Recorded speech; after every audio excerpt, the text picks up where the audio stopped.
pessoal, bem-vindos a mais um encontro do nosso grupo de leitura coletiva.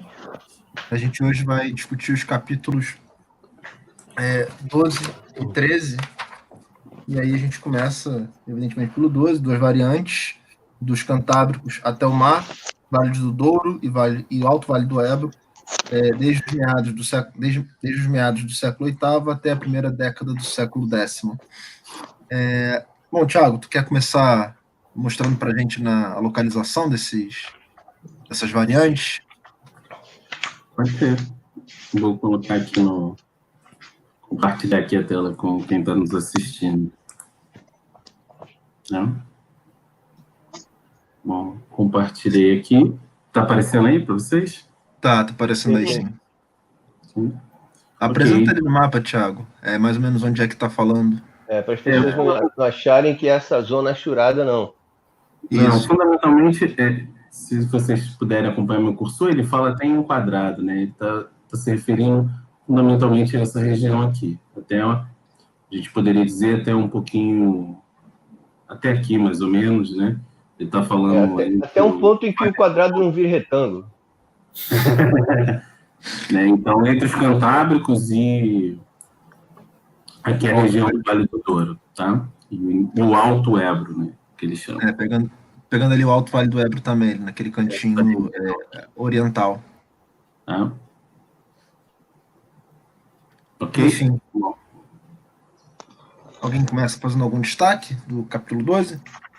Não, eu queria apenas registrar a minha felicidade de retornar ao convívio desses que foram definidos como gatinhos por algum comentarista na semana passada.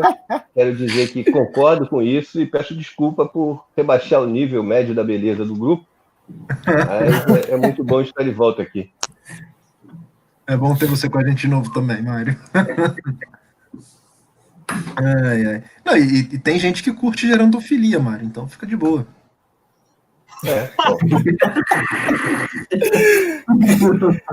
A gente corta e recomeça? Não.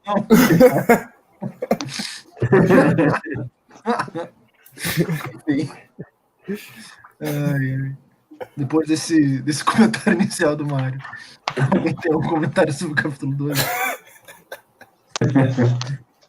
Eu não tenho. Bom, eu queria fazer um primeiro comentário, né? Já entrando em específico, ainda estou me recuperando do comentário inicial do Mário.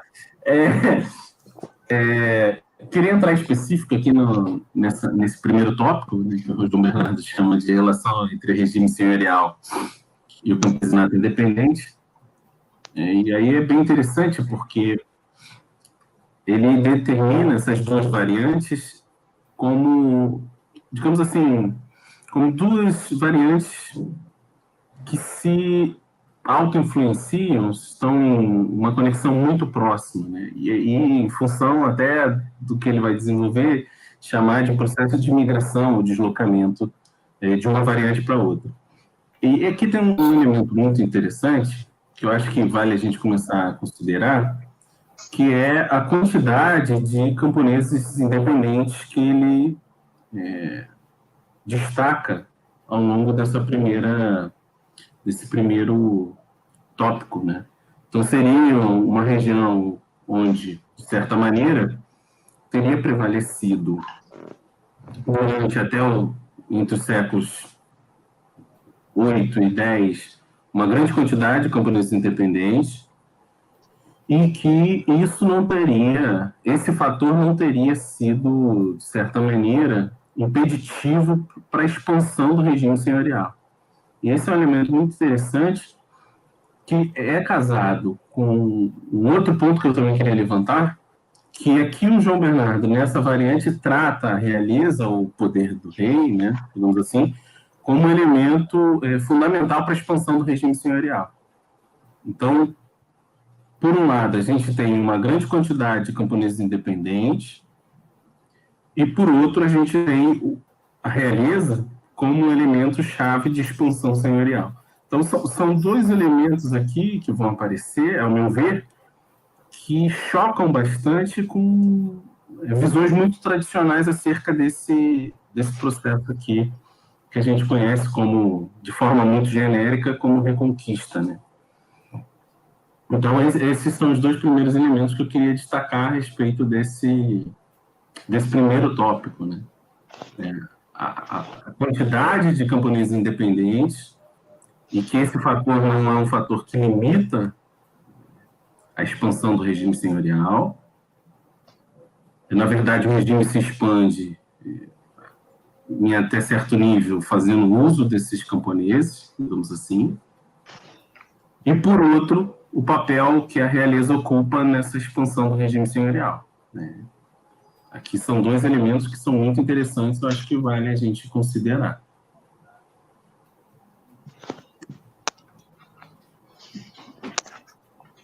Bom, lembrar que essas foram zonas, né, que mereceram um tratamento especial de uma obra clássica, que é de meados da década de 70, se eu não me engano, né?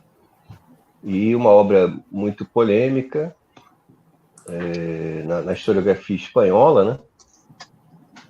E que boa parte das polêmicas que a envolvem, quer dizer, na verdade essa polêmica teve dimensões diversas, mas uma delas diz respeito justamente à interpretação que os autores naquela altura avançaram do quadro construído nessas regiões.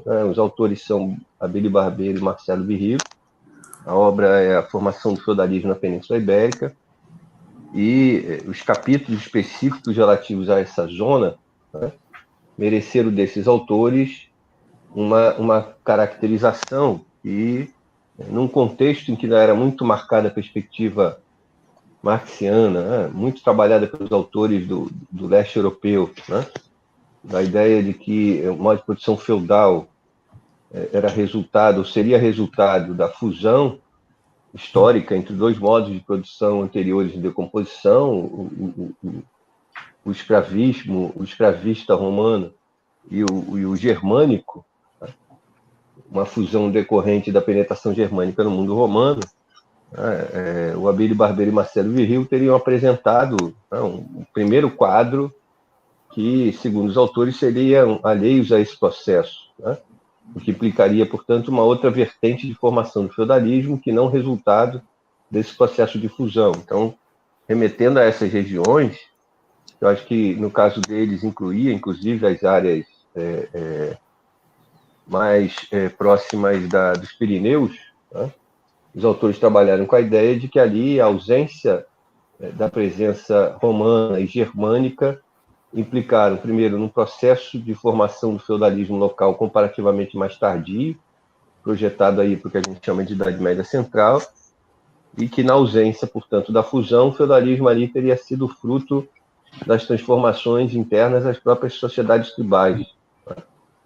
Então, os autores defendiam a tese de que, primeiro, o caráter tribal sobreviveu ao fim do mundo antigo, projetou-se por todo o primeiro período da Idade Média, e foram as transformações internas, as próprias estruturas tribais, que teriam gerado, nessa região do norte, um quadro local de relações feudais. Esse estudo, como eu disse, é um clássico, né, que, por outro lado, um tanto esquecido na atualidade, em função, inclusive, das muitas polêmicas que foram promovidas em torno dele. E não foi menor a polêmica em torno da perspectiva de afirmar a vigência de estruturas tribais ainda potentes no contexto da Alta Idade Média, né?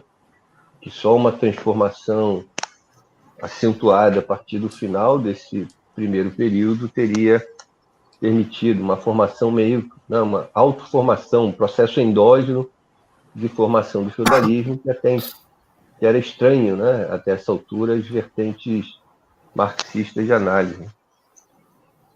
É um pouco aí nessa mesma região que o João Bernardo está agora abordando. Mário, Não, só para comentar aqui, Matheus, antes de você falar, que esse debate que o Mário está tratando, né, o livro do Marcelo, Abílio Barbeiro e Marcelo Virril é de 78, esse livro que o Mário comentava, e em muitos desses debates que o Mário apresentou agora aqui para a gente, ele aparece muito nas notas, né? Porque além da questão da formação do feudalismo, tem também um enorme debate sobre o despovoamento da região do Douro. Então, muito disso está nas notas, e é uma coisa que a gente vem falando de uns tempos para cá, de que além do capítulo em si, as notas são quase que uma segunda leitura, né, à parte no livro. Mas fala, Matheus, desculpa te interromper. Não, nada, era uma pergunta mesmo, dúvida, curiosidade, pra falar a verdade. Uma tinha a ver com a datação que você levantou agora da obra deles, que é de 78. A pergunta para o Mário, não sei se ele saberia responder, é se a produção dessa obra, né, a tese que eles levantam nessa obra, se ela teria alguma relação com o contexto marxista dos debates da transição do feudalismo ao capitalismo. Em que sentido? Já na década de 70, né, o Brenner tem aquele artigo dele em que ele vai rejeitar as teses externas de dissolução do feudalismo e, né, o surgimento do capitalismo, né, rejeitando lá o comércio e as cidades como algo exógeno ao feudalismo, e se teria algum impacto, se teve alguma relação naquele contexto que eles escreveram essa obra, nessa tese que eles levantam do surgimento endógeno do feudalismo, sem necessariamente vincular a uma expansão germânica sobre a região. É uma dúvida mesmo se teve alguma influência desse contexto ou não. Não sei não. Desculpa aí. Não, mas eu acho que assim, da leitura, uma influência direta na obra, eu creio que não. Né? Porque se a primeira edição é de 78, eu achava que era de 76. Mas, enfim, eu acho que o processo de produção dessa obra é anterior, né? E quase que afirmaria aqui, com toda certeza, que o Brenner, por exemplo, não aparece na bibliografia. Né? Agora, portanto, acho que decorre menos aí de uma possibilidade, de uma probabilidade decorrente de leituras do Brenner, ou do que nessa altura marcava o debate sobre a transição para o capitalismo, e muito mais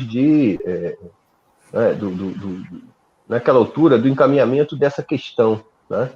Porque, como eu disse, as perspectivas correntes na historiografia, e naquela altura ainda tinha um peso considerável as obras que foram sendo produzidas na Europa de Leste, né? Tanto na Alemanha Oriental, quanto na própria União Soviética, na Rússia, em Moscou, naquela altura, né?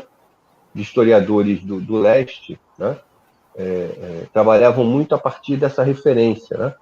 Do feudalismo como resultado de uma síntese. Né? E, portanto, inclusive, essa síntese era considerada, nas suas diversas proporções, né? A perspectiva que um elemento que explicaria a diversidade do próprio feudalismo seria o quanto de contribuição romana e germânica diferenciada participou da síntese que se produziu em diversas regiões do Ocidente. Né? Então, a ideia é que algumas regiões mais profundamente romanizadas, por exemplo, teriam contribuído com mais elementos para a síntese, o que poderia ter dado resultados locais específicos, em outras, ao contrário, mais ao norte, o elemento germânico seria potencialmente preponderante, o que daria outras características diferenciadas ao feudalismo. E essa, portanto, era a tônica fundamental. E o feudalismo ficava, portanto, muito intimamente associado ao tema a presença dos dois elementos que se fundiram era chave para que a fusão pudesse se processar. No caso do Norte Ibérico, se colocava aí um problema, porque naquela altura, a perspectiva que os autores defendiam era a inexistência de romanização, uma romanização muito incipiente nessas regiões do extremo norte, do qual decorreria, portanto, para começar, a falta de um elemento da síntese, e, na sequência, a própria presença germânica teria sido lá muito tímida. Essas regiões, ele chega a referir aqui a região da Cantábria, os cântabros, por exemplo, em algumas conjunturas, representaram até ameaça ao reino visigodo, com expedições de pilhagem que realizavam e tudo mais. Então, se colocava aí esse tema, né, da ausência dos ingredientes, como é que seria possível formar-se o feudalismo na ausência dos elementos que participaram da síntese, né? Mas, no fundo, a grande discussão talvez tenha passado menos pela perspectiva de que houvesse ainda estruturas tribais tão longevas que se projetariam pelos séculos altomedievais, e muito mais a questão da presença romana ou não na região.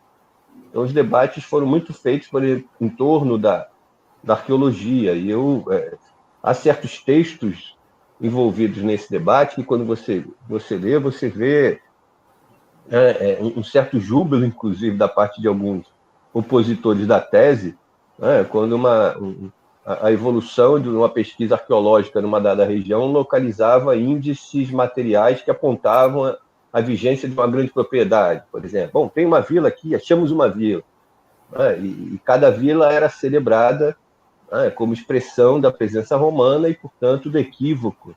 Né. Uma das bases da tese estava, por princípio, porque isso envolveu muita questão política, né? Para você ter ideia, foi a primeira interpretação marxista, né, de uma história medieval hispânica dominada por correntes tradicionalistas vinculadas, né, à perspectiva juridicista e por aí vai. Né? Eu sinto às vezes, né, eu tenho às vezes a impressão que o debate da transição do capitalismo pauta muito sistematicamente a reflexão sobre outras transições, e entre essas, a própria transição a que você se refere. Né? Mas eu tenho a impressão que, pela especificidade da historiografia hispânica daquele contexto, eu arriscaria dizer que é provável que Brenner não fosse sequer conhecido, né, ali naquele momento, naquele contexto. Né? Ainda que eu ache, como eu disse, de alguma forma, a transição para o capitalismo serve de fonte de inspiração, né? Com algumas perspectivas, algumas proposições que vão informar aqueles historiadores que trabalham com a transição da Antiguidade à Idade Média. Eu fui conferir e, de fato, o Brenner não está na bibliografia. Do debate da transição, a única coisa que aparece é o Dobb. Tem um... E...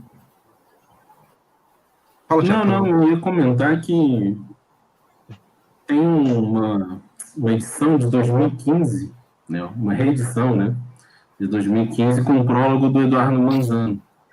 Uhum. E esse livro em especial, tem um outro livro que eu também acho que merece um pouco um estudo comparativo, que é a História de Portugal, do Oliveira Marques.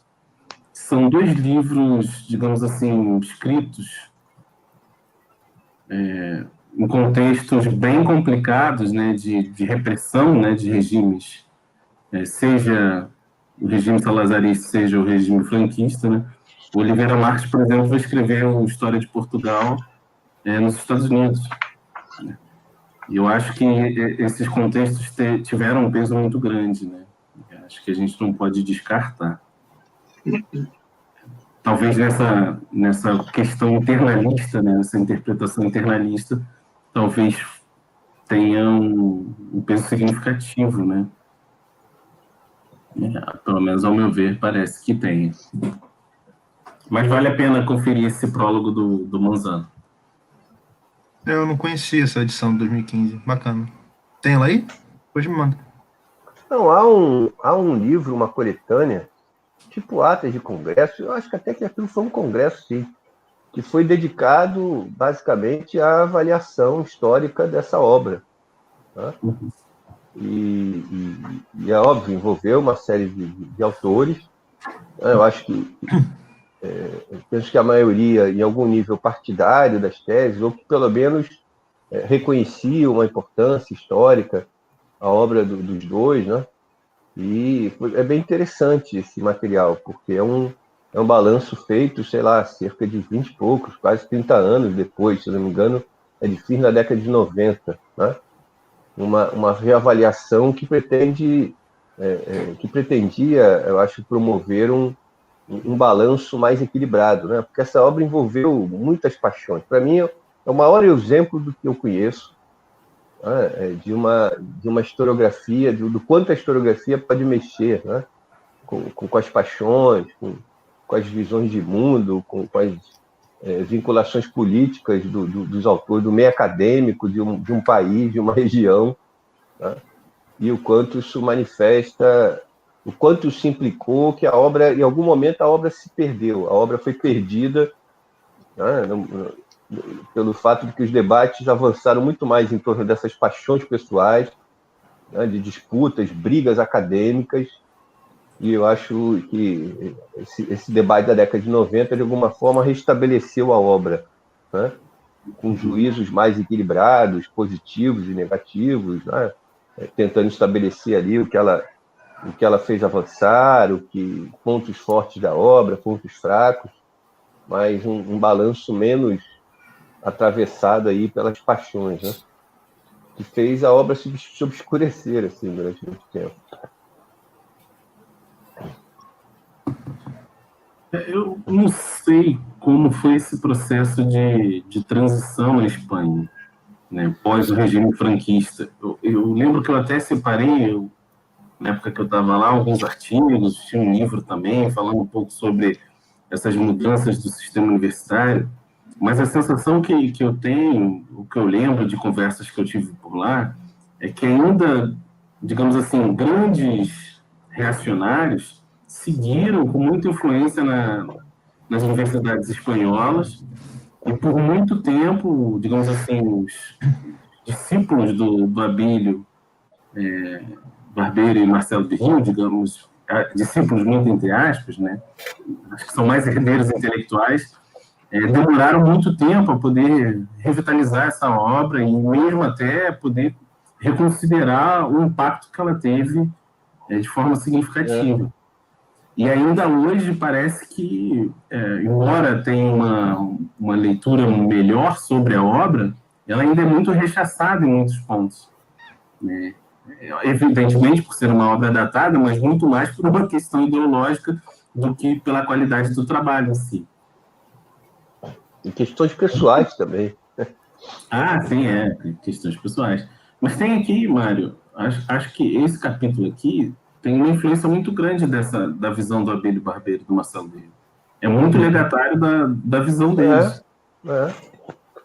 Como a visão do autor, inclusive, né, dando um spoiler, como se diz, a visão dele dos Bagalda, no segundo volume, também é fundamentalmente devedora dessa geração, né? Porque o movimento dos Bagalda, depois de uma interpretação, né, as tais revoltas camponesas, né? Depois de interpretações que foram no sentido de configurar esses movimentos como revoltas camponesas, a dominação romana, a dominação aristocrática e tudo mais, o tema tendeu a um movimento que questionou e deslocou esse tipo de interpretação em prol de perspectivas que, ao contrário, né, destacava que, mais do que revolta, teriam sido movimentos locais, conduzidos pela própria aristocracia local, interessada em romper com a ascendência romana nos quadros locais de dominação. A historiografia foi fundamentalmente no sentido de apagar do movimento Bagalda qualquer leitura que trabalhasse, né, que explorasse a perspectiva de que fosse expressão de resistência, de reação de camadas subalternas à dominação, né? E, portanto, a retomada dessa perspectiva que para o João Bernardo é chave, né? Porque ele para mobilizar a questão da luta de classe e trazê-la para o processo, né, como fenômeno, como fator preponderante na transição, nos processos em curso na Alta Idade Média, ele vai depender, sobretudo, dessa geração. Né? É essa geração e o Abílio Barbeiro é autor de um estudo sobre Bagalda, né? Faz, fundamentalmente, essa leitura, né, de movimentos contestatários à dominação aristocrática no sentido mais geral e, inclusive, do peso da superestrutura romana, né, operando nesse processo. Tem um livro do Barbeiro, eu nunca tive acesso a ele, né? Gostaria muito de ter um dia, que é a configuração do feudalismo na Península Ibérica, que é de 1989. É um livro que eu nunca tive acesso e que é de um estágio mais tardio, né? E que eu não sei o que ele avança, passados 10 anos, eu não sei como é que ele avançou.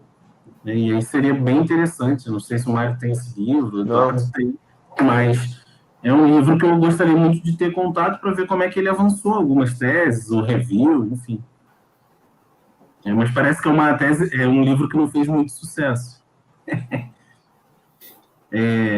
Tem um outro ponto aqui que eu acho que me chamou muita atenção. Na verdade, são dois.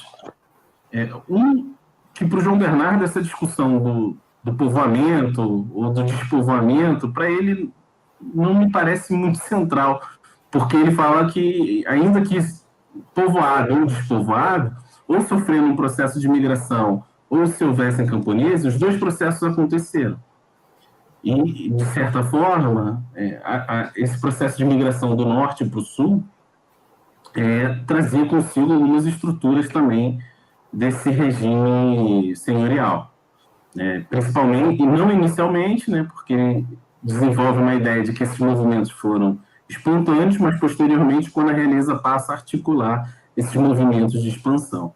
E aqui tem um ponto que, cara, me pareceu uma grande porrada na historiografia espanhola, que está na página 157, quando ele diz o seguinte: os grandes vetores da Reconquista estariam, nesse caso, traçados pelas deslocações regulares dos transhumantes e a sua efetivação militar.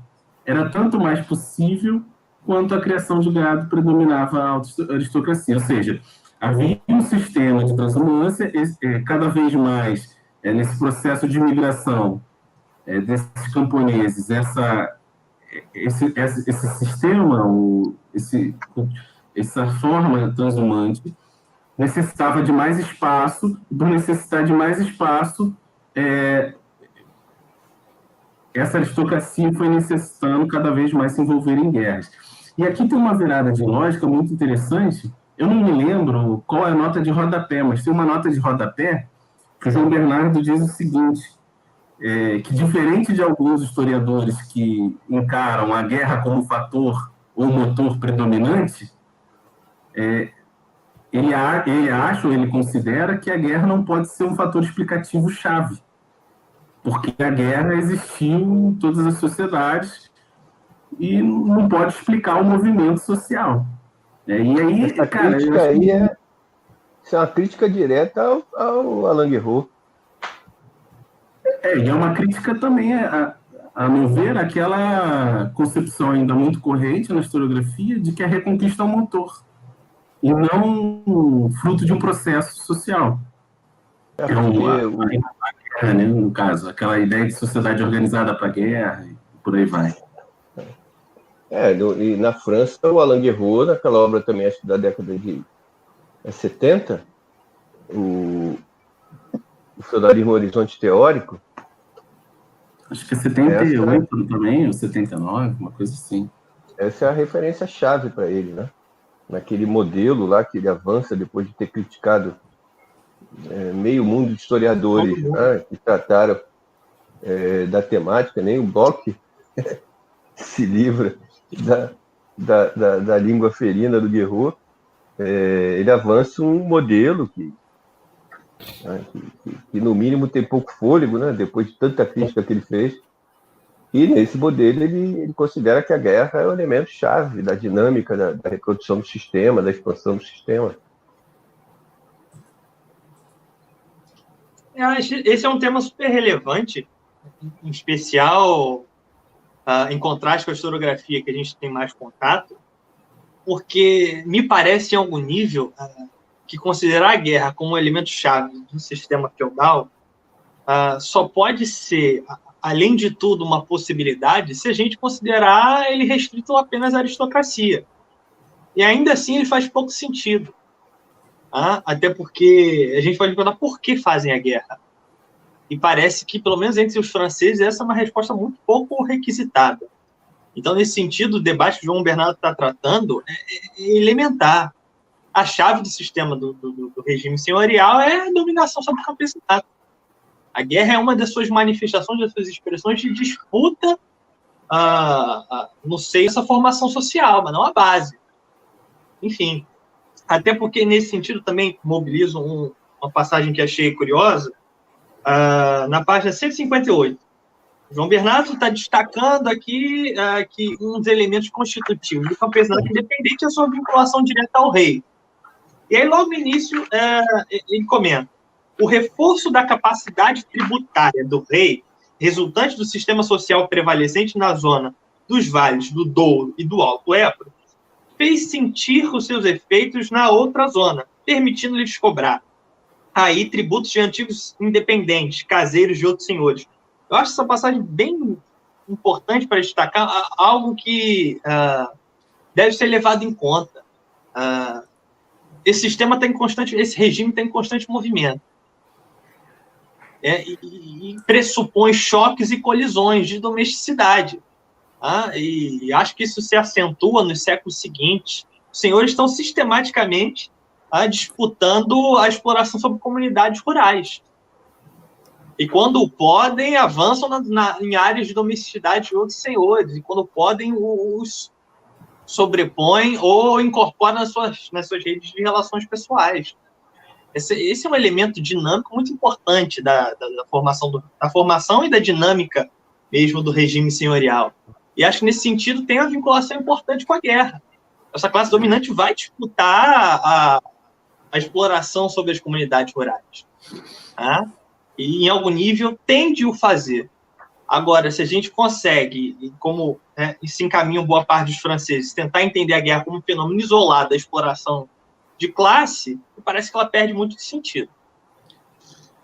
Edilson, nesse aspecto, acho que tem uma outra passagem aqui que me chamou muito a atenção nessa mesma página. Lá no final, no último parágrafo, ele diz assim: as redes de fortalezas que de então em diante foram construídas não se destinavam apenas, talvez nem se destinassem principalmente, a preservar o território das incursões muçulmanas, mas, sobretudo, reordenar o habitat, submetendo mais estritamente à monarquia. Então, ele está pensando aqui um processo internamente de expansão sobre esse campesinato. É a monarquia tentando, como elemento de expansão do regime senhorial, rearticular esses espaços que estavam ali dados por esse campesinato independente, para submetê-lo pouco a pouco. Mais do que em si defender-se de ataques muçulmanos, segundo a posição dele. Isso é completamente as teses tradicionais. E é interessante que, se antes a crítica dele bate direto num expoente da historiografia francesa, agora ele se vincula a uma tese que é primeiramente forjada entre os franceses, que é um pouco aqui o exemplo da perspectiva do encelulamento, de como é que a aristocracia, por intermédio de instituições diversas, enquadrou progressivamente o espaço, e junto com o espaço, o campesinato enraizado nessas regiões, que é uma perspectiva referida, as primeiras referências vêm da ideia da criação das aldeias, de que a partir daqui as aldeias passariam a ter uma existência formal, reconhecida, efetivada, mas já sob uma ascendência sensorial que as controla, e aí os autores vão progressivamente mobilizando elementos, digamos, expressões da manifestação local do poder senhorial, como estratégia-chave de articulação desse enquadramento, E aí os castelos, em algumas regiões, teriam cumprido essa função, igrejas, a quem fale de eclesiamento, igrejas rurais podem ter cumprido essa função, enfim, seriam várias as instituições senhoriais que, ao se inscreverem no território e enquadrar as comunidades circundantes, teriam sido instrumento-chave da afirmação desse poder aristocrático, né? Aqui ele tá me faltando o nome, tá me fugindo o nome do autor lá do... Saussure? Isso. Roberto Forcier, que é o primeiro promotor da tal tese do encelulamento, né? Que se liga às teses da Revolução Feudal, né? E tudo mais. Quer dizer, se antes ele faz uma crítica, aqui ele converge com outros autores, né? Vinculados à mesma escola. Eu acho que assim, eu acho que tem um aspecto de fundo aqui que é muito importante na análise dele, né? Porque eu acho que quebra rompe com uma tradição que é muito marcada na historiografia sobre o processo de formação do que ele chama de regime senhorial e de que mais tradicionalmente é chamada de feudalismo, né? E que, mais uma vez, eu acho que é uma tese extremamente vigorosa que deve também, fundamentalmente, à historiografia francesa. E o Edilson pode falar mais sobre isso, né? Porque a leitura corrente francesa, em especial, e daí algo que se generaliza, é a ideia de que o feudalismo precisou, na sua afirmação, suprimir o Estado, né? Como se a vigência do Estado tivesse sido, na Alta Idade Média, um fator de contenção, de limitação da possibilidade de que com o feudalismo, a aristocracia superasse todas as amarras, a efetivação da sua ascendência social, política sobre o campesinato, né? Então, o Estado altomedieval, ou a monarquia, como eles preferem chamar, sem dar um conteúdo muito preciso para isso, teria sido um fator muito mais de limitação, de contenção da expansão do poderio direto aristocrático do que um fator instrumentalizador desse poderio, né? Então, a gente teria uma espécie de um quadro histórico. A Idade Média parece que é muito potencialmente dada a servir como expressão de exceções históricas gigantescas, né? Porque, nesse caso, a gente teria o fato de uma dominação que se construiu não a partir do Estado, mas que precisou destruir o Estado para se afirmar, né? E, portanto, né, segundo a tese da privatização do poder público decorrente da decadência, no caso da Gália, especialmente do Império Carolíngio, né? E aqui o autor defende uma tese radicalmente oposta, né? Nessa variável, por exemplo, ele considera que o Estado foi um instrumento decisivo para a expansão do regime senhorial, né? Portanto, a ideia aqui não é de um rei, né, de uma realeza acuada para a expansão de um regime senhorial, com o qual o rei não tinha relação nenhuma, ou sobre o qual não tinha ascendência nenhuma, e que a sua revelia se impôs pondo em xeque o próprio poder régico. O que a gente tem aqui é o contrário, é a monarquia atuando decisivamente para a expansão dessas relações, porque a própria opera dentro da lógica que ela fomenta, né? Ela não é uma exceção ao regime senhorial, né? Ela não é um fator estranho e portanto, né, um elemento impeditivo da expansão dessas relações, né? Ela não é estranha, não é oposta, né? Ao contrário, ela é agente decisivo desse movimento, né? O que parece, como eu disse, restabelecer um certo quadro, entre aspas, de normalidade histórica, né? O Estado não foi um fator alheio ao processo de dominação, ele atuou essencialmente na reprodução, na expansão dessas relações, porque é da lógica do próprio Estado que vai se construir na Idade Média, né? Portanto, o Estado feudal não é um Estado a despeito das relações senhoriais ou a despeito das relações feudais, né? Nem é um elemento estranho a essa lógica. Ele opera, se reproduz, se efetiva, fundado nessa lógica. Não sei se os colegas concordam. Eu acho que o Edilson vai querer comentar que ele está ali pensando, balançando a cabeça e tal. Não, estou ouvindo, é isso mesmo. Até porque, quando a gente... E acho que nesse sentido o João Bernardo é muito interessante discutir, ele oferece um contraponto, além de tudo, mas porque tudo isso parte em algum nível, de apreensões teóricas, ideológicas, que, por vezes, são muito pouco discutidas, né?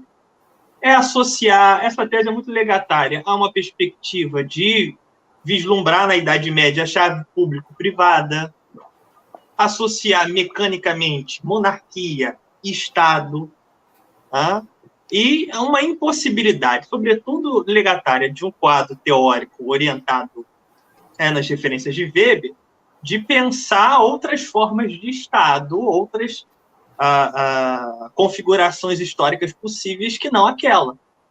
E aí, veja, os problemas são os mais diversos possíveis nesse sentido, né? E aí a Idade Média, sobretudo em especial, né, a partir da crise do Império Carolíngio, no sentido que o Mário estava expondo. Né? Parece que aquilo ali só foi possível dado ao colapso do Estado. E aí, depois, essa bola vai ser levantada novamente em algum nível pela galera que gosta de discutir o Estado moderno, né? E entre os medievalistas, a gente pode citar o Genet para falar da gênese do Estado moderno. Justamente na mesma ótica, identificar a partir do século XIII, mas fundamentalmente na Baixa Idade Média, a reconstrução do Estado. Seria, nessa mesma lógica, nada mais nada menos que a supressão, aos termos que esses autores trabalham, desse poder privatizado, tal da centralização monárquica. Mas, enfim, há muitos vácuos aí teóricos a discutir. Não vou ficar alongando muito aqui. Eu ia comentar a respeito disso, é que há duas partes que eu acho que é uma grande fetichização que acontece no século XIX. Uma em relação ao Estado, né? Então, essa projeção do Estado moderno no passado, né? Então, quem estuda esse período medieval acaba se deparando com uma concepção supermoderna de Estado que não encontra, de forma alguma, sua validade na sociedade medieval. E, por outro, acho que tem um outro elemento também que os burgueses do século XIX projetaram para o passado, que é o papel da cidade na Idade Média. Então, existem várias outras fetichizações, mas essas duas me chamam muita atenção, né? A questão da cidade e a questão do Estado, como esses elementos são tratados nessas abordagens.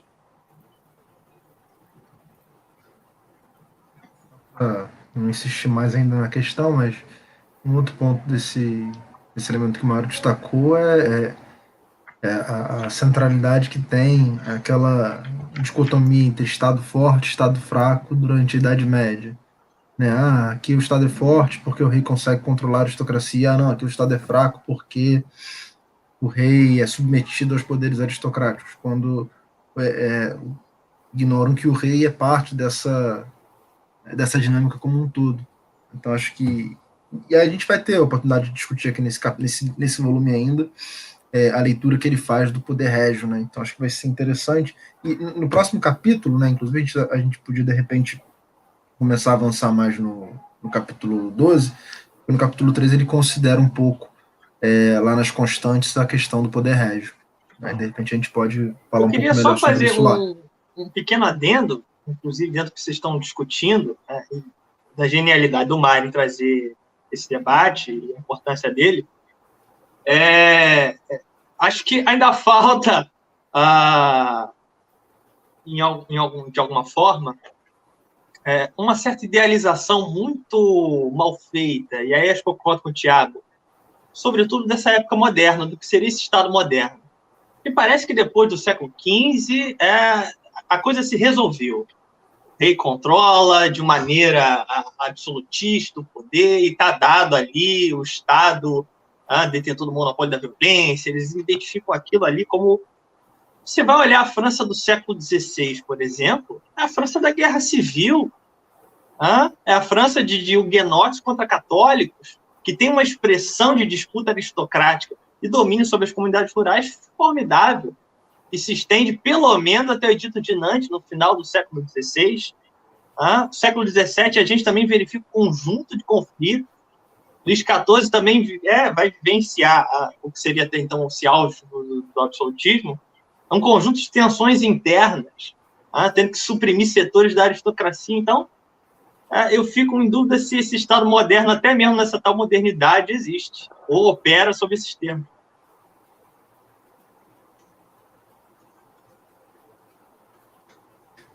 Thiago, você está mutado. Um beijo para a Aline, que está assistindo aí o grupo, está prestigiando aqui a gente. Está mandando um abraço para o Mário. Abraço. Grande abraço.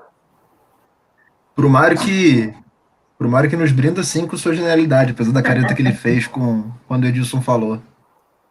Mário Jó tem uma dificuldade enorme nessa teologia, impressionante. Não. Vamos brincar de outra coisa. Só reforço o que eu falei. Vamos lá, então. Tem uma questão que é mais, assim, que me chamou a atenção, na verdade, né? Mas, deixa eu ver se eu localizo aqui, acho que é na página 153 para 154. No finalzinho mesmo, né? Começa na penúltima linha da 153. Ele vai falar: não foi por ter se convertido ao islamismo que uma antiga família condal visigótica deixou de defender contra os emires muçulmanos, etc. A questão não é nem a frase em si, né, que está levantando aqui nessa questão. O que mais me chamou a atenção foi essa questão da conversão de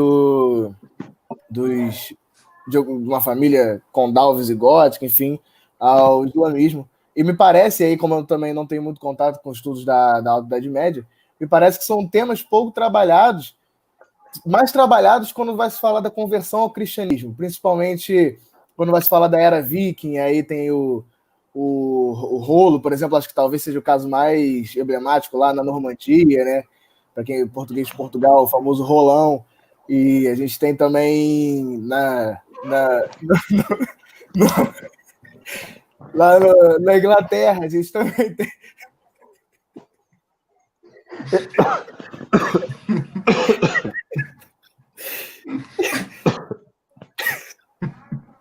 Enfim. Não, Matheus, o divertido é que em francês também fica tão ruim quanto rolon. Parece desodorante. Eu pensei no desodorante, foi a primeira coisa que eu adoro quando eu li. Eu sempre penso no desodorante. É o Rolando. Ele tá falando. Rolando. Isso, Rolando. Na Inglaterra tem o caso da Danlaw. Enfim, e acho que é um tema pouco trabalhado quando vai se falar por exemplo, da expansão muçulmana ali na Península Ibérica, que é essa questão de como a lógica opera também nesses casos, né? Da conversão de famílias, por exemplo, visigóticas, que é o caso que o João Bernardo está dando destaque aí, ao islamismo no processo de expansão, né? E trazendo meu conhecimento muito superficial, uma conversão para posse de terras, enfim, como uma forma de mediação para você se inteirar naquela comunidade. E aí eu não sei, para vocês, e aí, talvez o Mário e o Dudu estudam a Alta Idade Média, mas não excluindo o Thiago e o Edilson, se alguma reflexão sobre isso, principalmente nesse outro lado, não da conversão ao cristianismo, mas, por exemplo, uma conversão ao islamismo ou alguma outra religião no processo de expansão ali na Europa, em algum caso, etc. Se eu não me engano, tem uma semana, uma daquelas famosas semanas de estrela, né? Semana de estrela, né? Aquelas monografias sobre o cristianismo antigo e tudo mais, que foi dedicada a Chora de Tudmir. Dudu está procurando? Chora, é o verbo, como se fosse o verbo chorar, é Cora de Tudmir. O caso mais famoso que eu conheço é desse que eu escrevi aí, o tal Teodomiro de Orihuela, de uma família poderosa da província da Bética, de que se tem notícia porque ele que acordou com os conquistadores muçulmanos por tratado a rendição parece que são 4 ou 5 cidades da região da Bética, né? No contexto no contexto da conquista, né? E, portanto, o contexto da conquista tem esse poder, né, em relação ao que se passava no reino visigodo, né?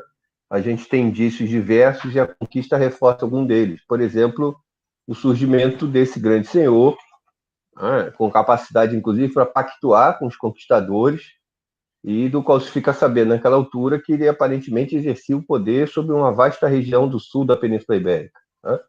E como ele, outros senhores, alguns membros da igreja, bispos, né, outros laicos, pactuaram com os conquistadores muçulmanos, né? Tanto que a conquista em si só se tem de guerra, de confronto no processo, uma única referência, né? Que é a da Batalha de Guadalete, que os godos perderam, né? Então, esse é um caso célebre, que acho que algo em torno de 100 anos depois, eles haviam se islamizado, aparecem se arabizados, inclusive, e já são referidos por um nome, inclusive, árabe, né? O clã dos Banu Qazi, ou algo parecido com isso aí, né? E, de fato, né, o processo parece ter sido acentuado nessa direção, porque, se por um lado a conquista muçulmana não impunha a conversão, né, em regiões em que as populações eram partidárias de alguma daquelas que foram configuradas como religião do livro, né? Cristãos, judeus, né? E inclusive no Oriente algumas religiões foram assim definidas, né? Mas como os não conversos, né, tinham limitações consideráveis de ascensão social, né, de participação política, né, e pagavam, inclusive, impostos específicos, né, pela não conversão. O que os autores falam, se eu bem me lembro, não estou longe de conhecer esse assunto, né, mas, num dado momento, a pressão pela conversão se fez mais vigorosa, né, e há uma tendência de um movimento volumoso de conversões de antigas famílias cristãs, portanto, ao islamismo, né? E isso marcou todo mundo sob domínio muçulmano, inclusive a Península Ibérica também, né? Então, se considera que, talvez, sobretudo nas elites, né, esse processo tenha se dado de forma mais intensa, né? E, como eu disse, famílias que não só se islamizaram, não é um processo, digamos, superficial de adoção de uma religião, mas se arabizaram, inclusive, né? Adotaram nomes, adotaram cultura, adotaram língua, né, árabe no curso dos primeiros 100 anos aí, desde a conquista muçulmana. Deve ter, esse aí é um caso que eu tenho na lembrança desse Teodomiro. Tem, como eu disse, inclusive, um evento inteiro que foi realizado lá nas Semanas de Nájera, na verdade, dado ao estudo aí do caso do Teodomiro. Eu queria só... A gente compartilhou aí a foto do rolo, né? Rolando. Várias representações do rolão, né? E aí é engraçado, porque os portugueses traduzem muito ao pé da letra mesmo. E aí o nome... Aqui a gente ri, mas a gente também traz informação, isso que é importante. Então, vocês estão vendo aí diversas representações, entre elas a da série Vikings, né, do Netflix, mas também imagens pinturas do século XIX e também esculturas. Então, de fato, o rolão tem uma grande abrangência aí na cultura popular. Uma questão que eu queria perguntar... Ele foi morto numa emboscada lá nos Pirineus. Emboscaram o rolão? Não sabia, não. Eu não vi, tá dando spoiler. Foi. Não, no século... É porque se produziu uma canção. Acho que a canção de gesta mais famosa francesa é a Chanson de Roland. A canção de Rolando, sim. Que foi produzida, se não me engano, no século XII, já com com ajustes consideráveis, porque, na verdade, ele morreu.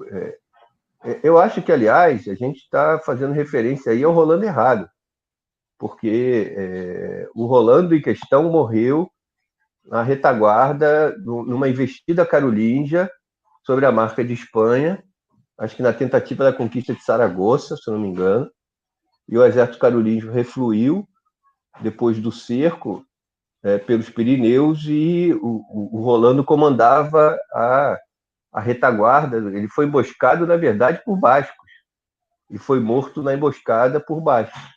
Só que quando a canção foi produzida no 12, os bascos desaparecem e os muçulmanos são colocados no local, né? E o confronto é configurado já como um confronto da cristandade com os muçulmanos.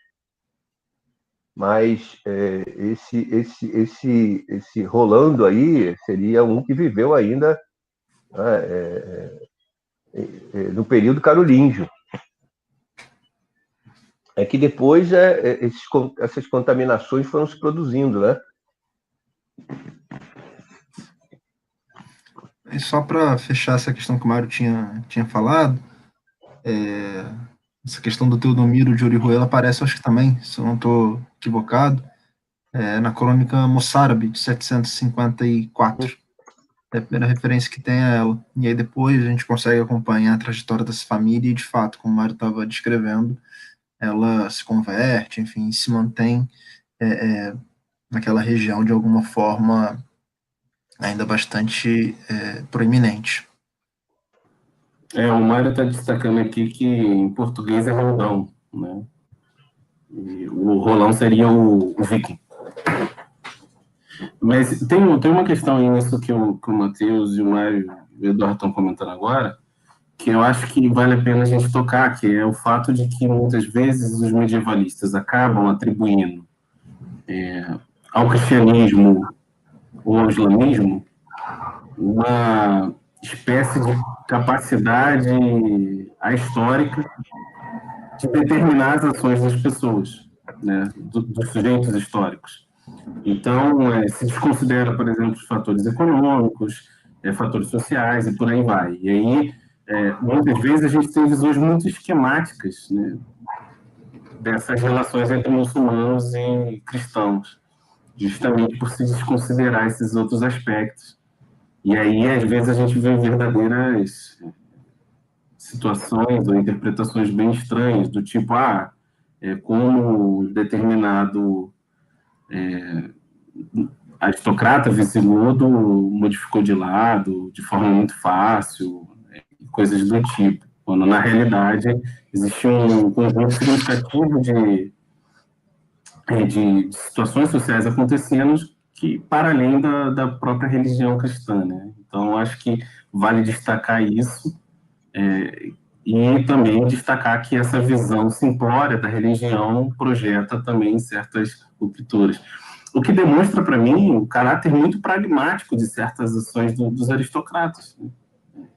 Eles não tiveram qualquer constrangimento de mudar de lado.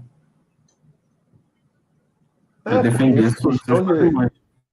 Essa questão de um partido cristão versus um partido muçulmano a história ibérica está cheia aliás, um dos heróis nacionais, o Rodrigo Dias de Bibar, o Cid, as primeiras versões produzidas da vida do Cid e tal destacam isso, né? Ele passou boa parte da vida atuando como mercenário na fronteira e alugando armas para forças muçulmanas, para forças cristãs, né? E o que é mais interessante, eu já participei orientei um trabalho de doutorado sobre esse tema, um dos primeiros lá que eu orientei na UF. E o mais interessante é que as fontes mais antigas, as mais próximas do contexto da vida dele, não fazem nenhum juízo de valor acerca disso, né? Eram fontes produzidas por cristãos, né? Por homens da igreja, não me lembro exatamente, acho que é um monge que escreve a primeira, e não há nenhum juízo de valor, e não há, inclusive, nenhum elemento que diminua o reconhecimento que se faz da bravura dele, né? O fato dele ter, durante muito tempo, alugado as armas para as taifas, né? Só as crônicas, as obras posteriores, já do século XII, século XIII, é que vão apagando essa parte da vida dele, né? E vão destacando, construindo a imagem de um líder cruzado, cristão, contra os muçulmanos e tal. E essa parte vai sendo apagada, né? Mas ele é uma grande expressão disso, né? E consideram que ele próprio foi um exemplo destacado, né, de uma forma de vida que teria sido corrente na Península Ibérica, enquanto a fronteira foi mais ativa, né? Desses líderes que, em geral, chamam caudilhos, né? Que comandavam pequenos exércitos pessoais que viviam na área de fronteira de pilhagem. Foi um estilo de vida tornado possível na Península Ibérica pela presença dessa fronteira aberta e conflagrada durante muito tempo, né? A ideia é que só mais tarde os reis conseguiram ter alguma ascendência sobre essas escaramuças, essas ações, né? E tiveram um controle mais direto desse processo. Mas durante muito tempo foi possível alguns indivíduos conseguirem amealhar, inclusive, algum prestígio, alguma fortuna e ascenderem socialmente, né, cumprindo essa função de pequenos chefes militares, né? Que juntavam um pequeno exército pessoal e viviam ali de razias, né? Como se diz nessas áreas de fronteira. Essa questão, Thiago, um ponto que você levantou, achei interessante, que normalmente eu travo muito contato com essa questão na historiografia portuguesa, essa questão da traição, de mudar de lado, etc. E isso também acaba aparecendo muito nas análises sobre 1383 e 85, né, na Ascensão de Avis, e os aristocratas portugueses que teriam se vinculado a Castela como traidores de uma suposta pátria, etc. Eu acho que às vezes não fica muito longe da nossa realidade. Eu já vi muitas narrativas, muitas análises do período colonial e às vezes até mesmo do período do Império, em que se toma algumas lideranças indígenas como traidoras, por exemplo, Felipe Camarão, ou então Araribóia mesmo, que teria se voltado contra os próprios indígenas em alguns momentos, né, traindo, e né, não sei o que, mas traindo alguma coisa. E eu acho que essa noção de traição e de mudança de lado, ela só faz sentido quando a gente analisa certos momentos, né, certos períodos históricos sobre lógicas que não existiam ali, né? Deixa-se de analisar as lógicas intrínsecas àquele contexto e se analisa sob uma ótica já posterior, por exemplo, a do nacionalismo, enfim, ou alguma outra, né, que, por exemplo, aqui no caso da religião que a gente está tratando quando se muda do islamismo para o cristianismo, etc. E acho muito interessante como ainda é recorrente, né, por incrível que pareça, essas leituras de traição e de mudanças de lado, e etc. Como o nacionalismo ainda é muito forte, né, gritante ainda, né? E acho que também essa questão do partido cristão e partido muçulmano, né, que o Mário também, Islã, que o Mário chegou a levantar agora há pouco. Importante frisar que a gente... É importante frisar que partido cristão não estamos fazendo nenhuma campanha para qualquer partido com tal nome. Partido vai entre aspas aí, inclusive. Matheus, me permite só uma parte. Eu estou perfeitamente de acordo com você nessa questão de que falar do Araribóia e tal, desse índio que muda de lado e tal, acho que está perfeitamente correta a sua leitura de que isso é uma imposição de um nacionalismo posterior, etc, etc. Mas ainda assim, no que diz respeito à questão de criação de heróis, criação de mitos de herói para a nação, ainda assim me parece significativo que o índio heroizado no Brasil é o índio que se aliou aos portugueses. Então, para além, destacando isso da questão do transporte para trás, né, de uma análise, enfim, equivocada, ainda me chama muita atenção que é o Araribóia, o índio que se aliou aos portugueses, aquele que é o índio que virou herói no imaginário nacional brasileiro. Sim, com Felipe todo o Camarão respeito também, né? que eu tenho, com todo o respeito que eu tenho aos niteroienses, que vocês celebram com uma estátua, que ainda botaram de costas para Niterói e de frente para o Rio de Janeiro. É Isso é um verdade. absurdo. É o caso também do Felipe Camarão, acho que na expulsão dos holandeses, né? De Pernambuco também. São casos similares. Se alia aos portugueses e também é tido como herói nacional, né? No contexto que ele se alia aos portugueses, né? É bem interessante mesmo. E essa chave de traição, ela é ruim, às vezes, até para explicar a atualidade. Porque eu acho que se reproduz nesse período aqui, e a gente ainda pode verificar muito hoje em dia, por vezes o predomínio dos interesses pessoais e de classe. A burguesia, quando pode, quando precisa, mesmo hoje, lá dentro já de um nacionalismo constituído, vira as costas da nação. E sem constrangimento, a gente também pode pensar coisas do tipo que se reproduzem, por vezes, entre os trabalhadores. É o tal do caso do Pelego, que fecha com o patrão contra os camaradas. E, portanto, pensar em traição nesse sentido, às vezes, acho que é uma chave muito pouco elucidativa. E olhando para a Idade Média, pelo menos no período que eu trabalho, às vezes eu destaco isso, há uma racionalidade da aristocracia nas suas ações muito acentuada. E o jogo da vassalidade, que antes era entendido como quase um interdito moral, rompeu o acordo, a gente vê os caras jogando a todo momento com quem dá mais. E aí acho que lembra o João Bernardo, o elemento fundamental, pelo menos no campo dessas relações, é a concessão. Então, não parecia, pelo menos, o período de trabalho, mas acredito que aqui também, um problema romper o acordo. Isso é muito mais frequente do que, talvez, em algum nível, o reproduzido. E o mesmo talvez possa valer para, internamente, as comunidades rurais. Se manifestam os interesses individuais ali em algum nível. Poder se alocar melhor na domesticidade do senhor, por exemplo, entre campesinos mais enriquecidos, etc. É um meio de reprodução individual. Enfim, acho que esses elementos estão em jogo. Não, sem dúvida. Eu fiquei lembrando aqui, eu fiz um esforço muito grande de uma disciplina que eu fiz na graduação, a França de Vichy. Né?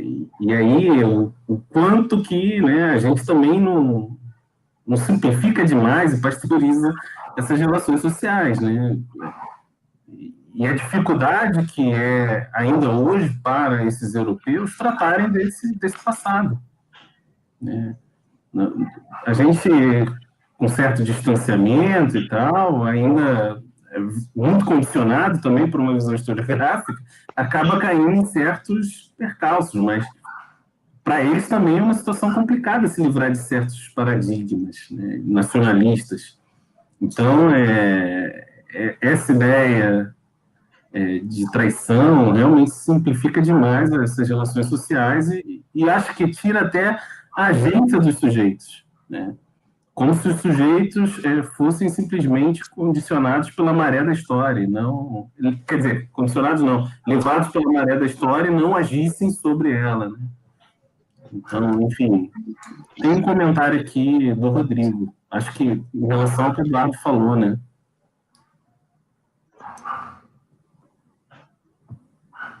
Qual o comentário? Tá na tela, Mário. Na tela.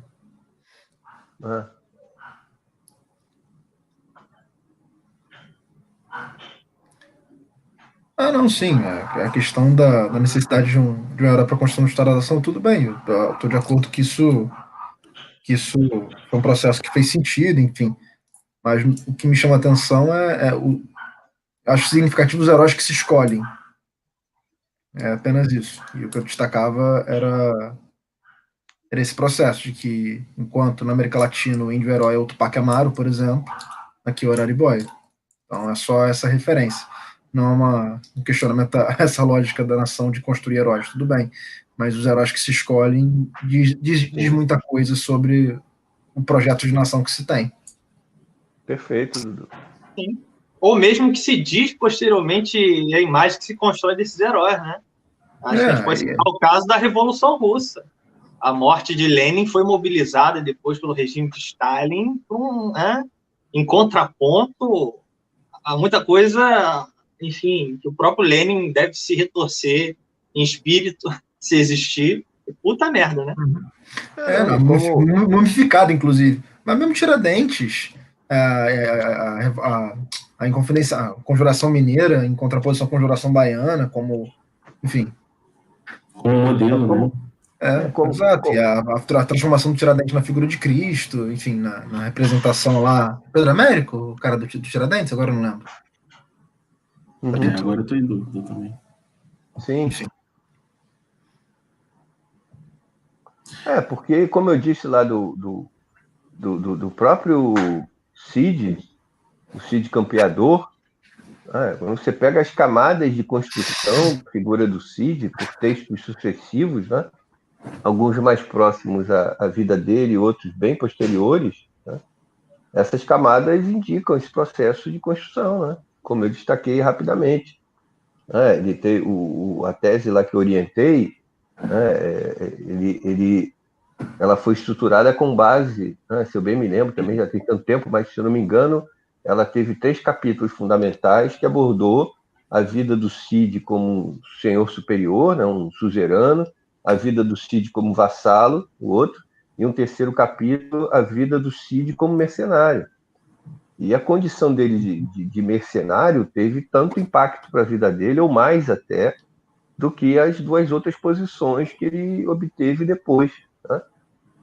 E essa parte se revela, sobretudo, nas fontes mais antigas, porque essa foi a parte que foi sendo reduzida, né, em benefício de posições sociais mais consideradas mais, né, destacadas, mais compatíveis com o que deveria ser a vida de um herói. Né? Agora, não há nessas primeiras fontes que remetem muito ao tempo que ele viveu, né, como uma espécie de um guerreiro desgarrado, né, como um guerreiro sem senhor. Seria o Ronin, né, no caso ocidental. Aí. Não há juízo de valor acerca de que esse estilo de vida fosse condenável, né, ou com o fato. O que se destaca dele é o quanto ele era bom como guerreiro, né? E, portanto, da capacidade que ele tinha de sistematicamente ser mobilizado aqui e ali para compor exércitos. Né? Esse era o principal aspecto considerado. Não há nenhum juízo de valor para dizer que esse foi um período terrível da vida dele, que ele, né, superou como pôde. Não. Aliás, como você vê em muitos outros aspectos, né? Tem certas posições que eu acho que um contato mais sistemático com a documentação e tal inviabiliza certas posições, né? Ontem mesmo eu estava conversando sobre a geografia. Quando você lê uma geografia, tem certas ações que são atribuídas aos santos que você diz, nossa, dista muito daquilo que a gente tem como a imagem de um santo, né? Mas que são ações que nem são referidas para serem condenadas, não, são expressões do prestígio, da ascendência, da potência intrínseca àquele indivíduo, de realizar atos que você diria, bom, são discutíveis, né? Enfim. O santo da Idade Média matavam com uma facilidade enorme. Santiago era o grande Santiago Matamoros. Né? Não há que se esquecer disso. Enfim. Foi, gente? Acho que foi. Eu vou propor que a gente deixe o capítulo 13 para a semana que vem. Eu não sei o que vocês acham da gente deixar o capítulo 13. Não sei se talvez seja besteira da minha parte, mas deixar o capítulo 13 sozinho para analisar as constantes. Eu acho que retoma muita coisa que a gente discutiu nas últimas semanas. Ele é bem curto, na verdade. Não sei se vocês acham que vale a pena colocar mais algum texto junto, né? Mais algum capítulo junto, mas eu deixaria só o capítulo 13. Não sei o que vocês acham. Acho que pode ser. 3 páginas. Vai dar pano para manga, né? Não, tem acordo. É um capítulo chave para a gente discutir. Ele vai demandar tempo, sim. Eu acho que as constantes, apesar de serem poucas páginas, as constantes acho que vão gerar bastante debate. Por mim, tá beleza. Fechado, então. Eu concordo também. Cuidem-se. Thiago vai. Não, peraí, Mário. O Thiago vai colocar na tela para a gente não ter dúvidas acerca. Aí, tá vendo? Caralho, Brincadeira, né? loucura aí. Tá vendo? Enfim. Foi submetido aqui, ó. Acho que aproveitar esse momento aí para agradecer o pessoal que está acompanhando a gente, né? Ah, sim, É com muito- certeza. Muito Recorde obrigado de pelas público questões hoje, que hein? foram colocadas, pela participação. A gente fica muito feliz de poder estabelecer esse diálogo. Acho que Convidar esse quem diálogo é tá- fundamental. Eu acho que aquele comentário também, que eu não sei quem fez, que destacou a beleza do grupo, também ajudou, né? Com certeza. A galera Potencial de foi. mobilização. Exato. Eu acho que atraiu mais gente também. Não, e convidar quem está assistindo a gente para amanhã, nesse glorioso canal do YouTube, vai ser lançada mais uma entrevista da nossa série Translate Entrevista. Então, quem puder acompanhar, quem tiver interesse, amanhã às 9 horas vai ser lançada. Vocês pretendem fazer um calendário de final de ano? Como assim? Um grupo aí, vocês, um calendário? Ah! Não, esse Edilson vai estar de super. Esse ano é o Podiam calendário pensar, do nosso querido Ticão. Já está aí disponível nas melhores papelarias. Vocês só de máscara. Então, um calendário, vocês só de máscara. Bom, pensem nisso com carinho e tragam resposta na próxima reunião. Um abraço a todos. Valeu, Boa noite, hein? Obrigado. Boa noite. Um efusivo abraço a todos e todas.